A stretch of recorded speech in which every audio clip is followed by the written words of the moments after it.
the Bone and Biggie. I mean, you had the legendary moment like Jadakiss at Madison Square Garden, where everybody finally realized Jadakiss is one of the greatest. You showed the world last night you're one of the greatest lyricists of all fucking time. You were going crazy. Yo, man. Last night. I appreciate that. Shouts out to Bone Thug, to the crew. Shouts out to 3-6 Mafia for being a class act as well. I had a really, really good time, man. I had a real good time, man. Let me tell you something. You're busy. You know, the people don't know no better. I don't know no better. I call Steve Lobel. I call everybody. I said, Busy here. The night before, they said, Busy's here. I said, oh, shit. Because to me, Busy is equivalent to anybody you go get in the feature. It's like if Busy's there, he gonna handle whoever you bring. Yes, sir. Do you feel that way, Biz? Hell yeah, I definitely feel that way as an MC, man. You know, my roots is East Coast when it comes to that and battle rap and how about my lyrics that I am. You know me, Joe. We done known each other for over a decade, so you know how I get down. 3 decades, 2.5 decades. I know we want to be young, but, and then people don't know. I try to tell them, I put up a picture yesterday with Bone Thugs, Biggie, Little Kim, Puff, and me.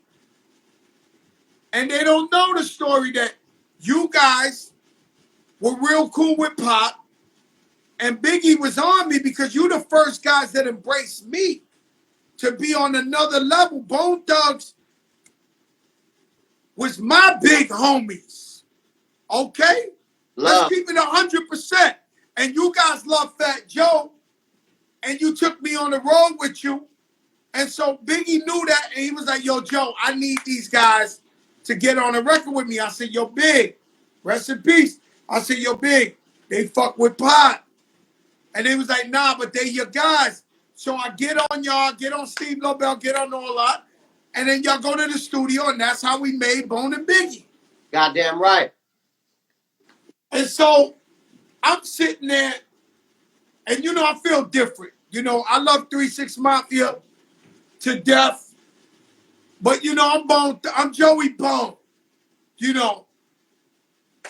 You know, I don't know if these people really understand that, you know, Bone Thugs is my family, my heart.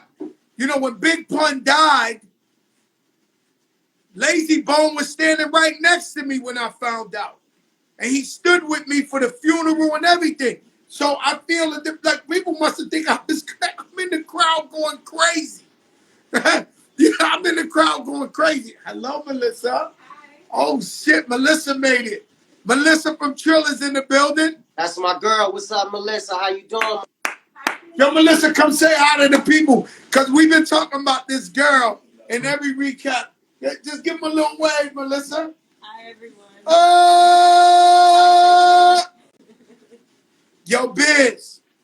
I was so happy. I'm like you, right? So I never wanted to do a versus because I always do. I'm a sore loser and I'm a worse winner. And so I knew I was going to have a problem with somebody if it wasn't like Ja Rule, who's my brother. And so I understood where you came from. But I'm glad that we regrouped. And what was that like? I know you was feeling like they was taunting you. They said, suck my dick. You break that down to me. So what got it to the level of you throw the shit at them and all that? You know, like, so, like a little back history, like before I got there, you know, my son, he was really, really sick and I had to take care of him. So he kind of gave me his cold and I had to like, I've been spitting green, nasty mucus and not able to laugh, not able to, you know, do anything. So I was already feeling, you know, I couldn't go back and forth with the banter like I wanted to. So I said, let me stay in character because I knew at the end it's gonna be all hugs and all kisses.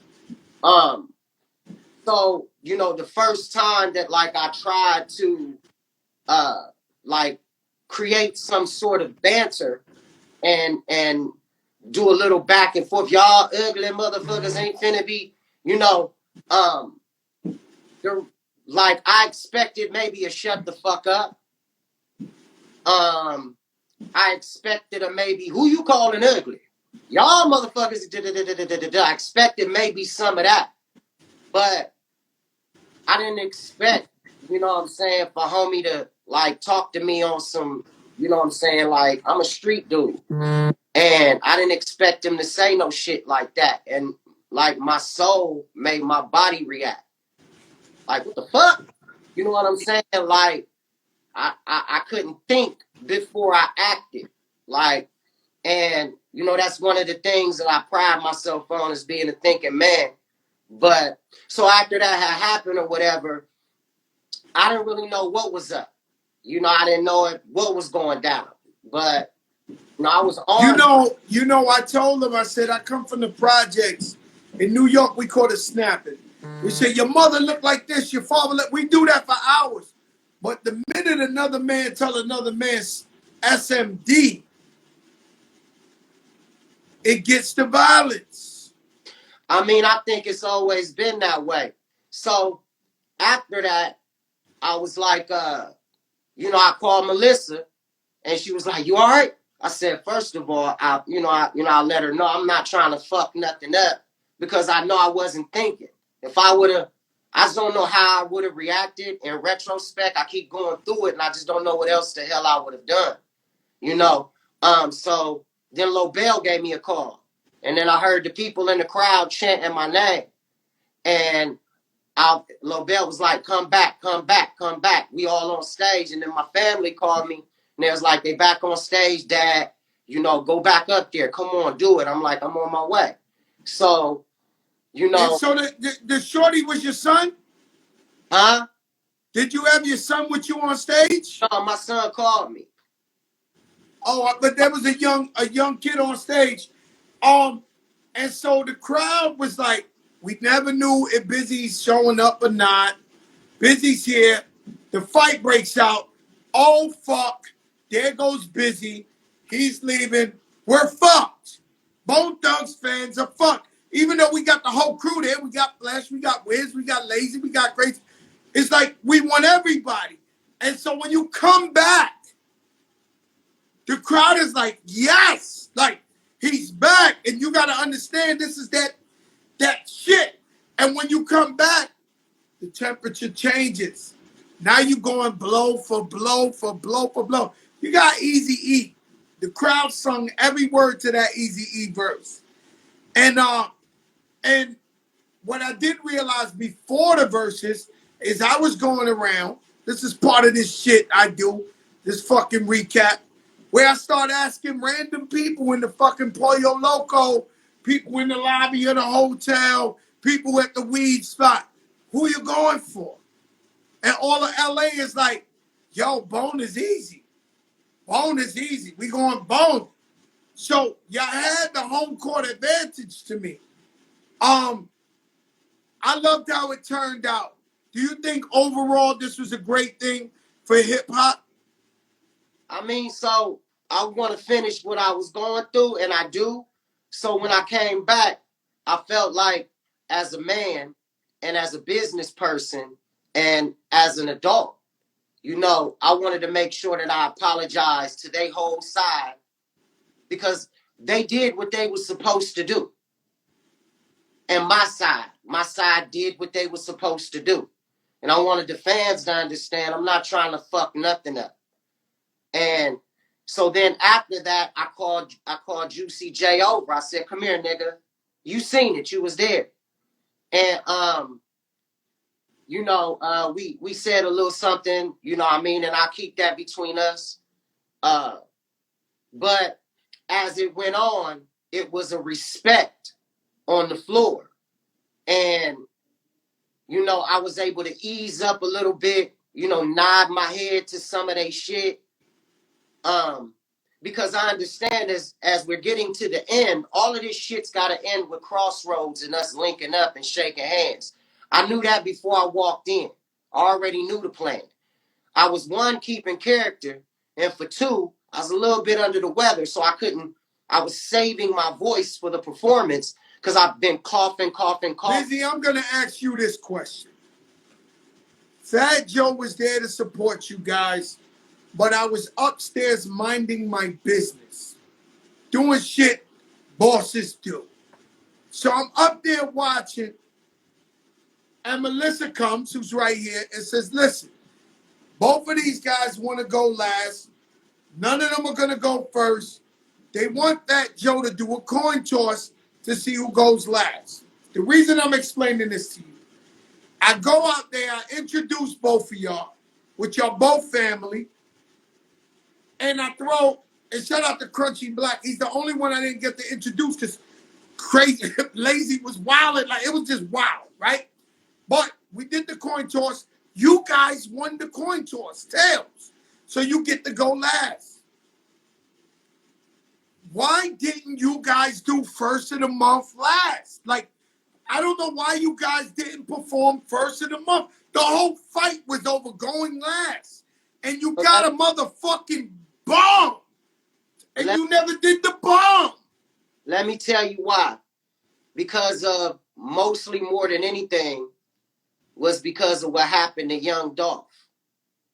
And we wanted to make sure that we were able to say rest in peace to somebody that came from Memphis and bring it all together. It was a very strategic plan. And that's what we wanted to do.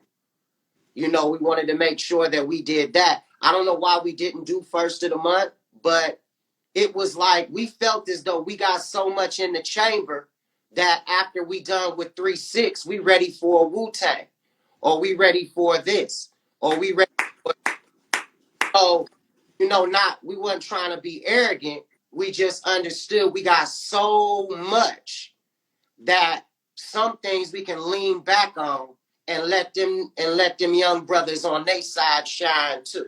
You feel me? Yeah, I dig it. I dig the tribute. Rest in peace, Young Dolph. Rest in peace, Virgil. Rest in peace, the wife of Clarence Avon. They got killed by some crazy motherfucker in LA in their house. You know, hip hop, we've been losing a lot of people. So Crossroads is one of the greatest hip hop records of all time. And so you ended it on that. I get it. First of the month was definitely, like, you know, I know Bone. So you was actually playing songs that I know and the real fans know, but just the general public might not know it. Like, but I know it. You know, and first of the month, y'all fucked it. Somebody, the DJ, somebody fucked up not playing first of the month. Whether it may have been earlier, because when the fight happened and you came back, I wanted one of them motherfuckers right there. Boom, boom, boom, boom, boom, boom. I wanted a first of the month. I wanted one right there. Like, I was waiting for it right there. And then he came back, you know, my brother, I love you, man. I understood. And to tell you the truth, now that it's over, thank God for LA, the crowd, they didn't, because usually when motherfuckers fight on stage, the whole place fight. But the crowd was screaming, don't fight, don't fight, don't fight, because they wanted to see y'all go at it. But for me, I believe the fight and the pause brought more suspense and more excitement to the motherfucking versus battle. I'm just telling you what I felt like. I felt like, yo, people must be hitting each other up. Yo, you gotta see this shit. This motherfucker wildin'. Yo, it's going crazy.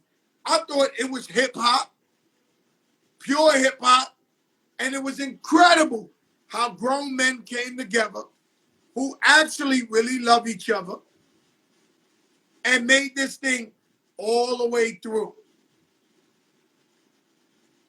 Agreed.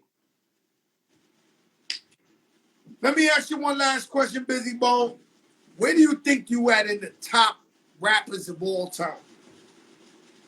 I mean, I think like because like anybody from a group, you know what I mean, I don't think they never really give that never really is accrued to anybody in a group. It's just like, you know, Jada was able to, you know, step outside of his group.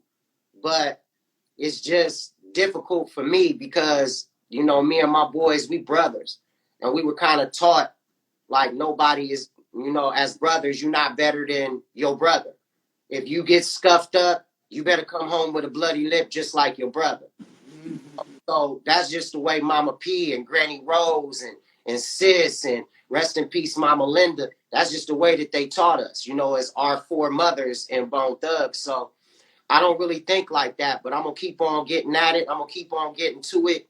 And I ain't going to... Hey, Bizzy, let me tell you something. Natasha, it's the thuggest phone. It's the thuggest phone. Man, she sound the same all these years later. Man, shit was amazing. She was tuned up. She was definitely hot. Her mic was definitely hot, man. She was definitely tuned up. My brother, I love you. Bizzy Bone, one of the greatest of all time. I always do it, but last night, this is why VERZUS is so important. And it's a celebration of music because last night, the way you fucking shine, Bizzy, was on another fucking level, bro. I'm watching it as a hip-hop historian. I know the greats. I seen it all. But last night, you was on your shit, my brother. I love you, Bizzy. I love you. Stay safe. All right, my brother, stay up. Goddamn Bizzy Bone in